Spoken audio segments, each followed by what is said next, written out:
A decision which has been taken is going to be upsetting, and in fact it already has begun to the hostelers.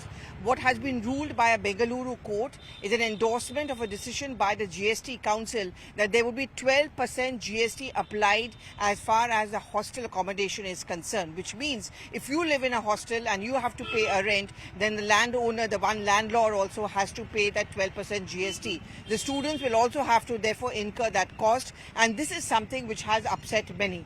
The point is that many of the students who live in hostels live on scholarships, or the parents take loans, and therefore will they be able to pay that additional charge?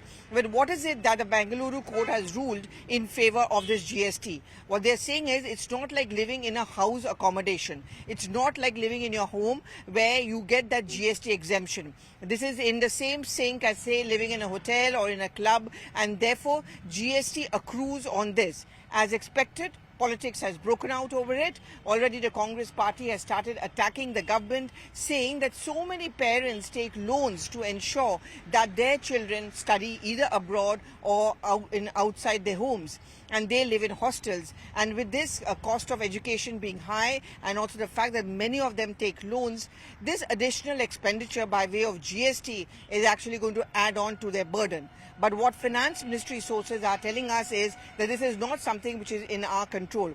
The court ruling makes it very, very clear on which grounds a hosteler or a landlord of a hostel will have to pay that GST, and everything need not be about politics. Well, will there be a rethink on it? Well, as of now, no. 18th July is when it became applicable, but certainly the pressure will be mounting on the Finance Ministry to ensure that it does a rethink on this, on what the critics point out actually affects the future of the students and also their parents who take loans to ensure that they can study.